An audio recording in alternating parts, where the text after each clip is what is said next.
पुट ख़बर नाहे त अमीना खे आख़िर मूंसां वेर कहिड़ो आहे। मां त हुनखे पंहिंजी पारस वांगुरु थी ॾिसां, पर पोइ बि हू कंहिं न कंहिं ॻाल्हि ते मूंसां गॾु ई बीठी आहे। अम्मा भाॼाई जेका ॻाल्हि करे थी त पोइ तूं उन ॻाल्हि ते ज़िद न कर। जे ॿई ज़िद कंदो त पोइ हीउ घर कीअं हलंदो? राशिद, मूंखे बि पंहिंजे घर जो माहौल ख़राबु करिणो कोन्हे को पुट।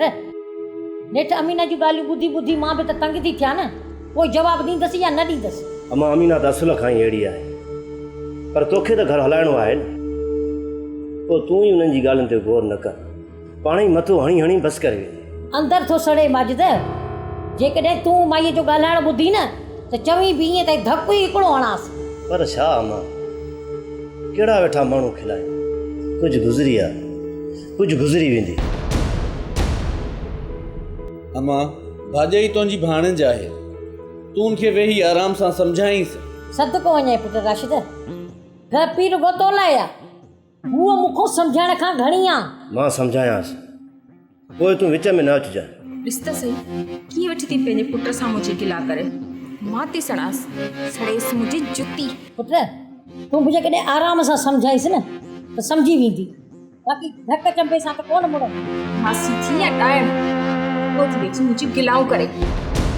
ही सच आहे, सदको करे साड़ियांसि गिला दुश्मन। जेकॾहिं पंहिंजी भाणेजी ते कख बि नथी सही त पोइ माण्हू त न खिलायो। जहिड़े वक़्तु घर में अचां थो इहो ई धमचल लॻो पियो। बसि माजिद, मूंखे पई बुरो भलो चवे, कोन चवंदीमांसि अॻिते मां। तूं बि न चइजांइसि कुझु पुट, मतां मुंहिंजी मुअल भेण मूंखे मयार ॾे त मूं हुनजी धीअ खे ॾुखियो रखियो। बसि मां तुंहिंजी मर्ज़ी, जेकॾहिं इजाज़त ॾिए त मां हिकु ॾींहं में सम्झाए छॾियांसि। न पुट न, अमीना तुंहिंजी ज़ाल आहे ऐं तुंहिंजो नंग बि। तूं हुनखे मारजांइ न, बाक़ी असां मासी भाणे जूं पयूं विढ़ंदियूंसीं घर में। मुंहिंजी मुहबत जो असरु किरन खे कोन थियो हूंदो छा, या मां ई हुन लाइ तड़पी रहियो आहियां? पर अहिड़ी कहिड़ी मजबूरी अथसि जो फ़ोन बि कोन कयईं?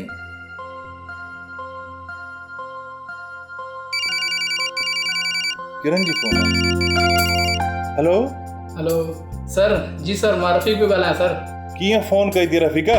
सर इस्लामाबाद खां कॉल आई हुई ऐं चवनि पिया त सर सां ॻाल्हाइणो आहे। ऑफिस जो कमु ऑफिस में ॿुधाइबो आहे रफ़ीक, घर में कोन? Sorry sir, sorry. तव्हां थोरी देरि जे लाइ ऑफिस आया हुयो, इन जे लाइ मूंखे ॿुधाइण विसरी वियो। तव्हांजो दिमाग़ किथे हूंदो आहे रफ़ीक? ऑफिस जो कमु बि तव्हां खां विसरी थो वञे। किथे आहे तव्हांजो दिमाग़? Sorry sir.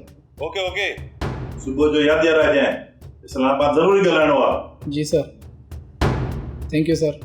ठीकु आहे।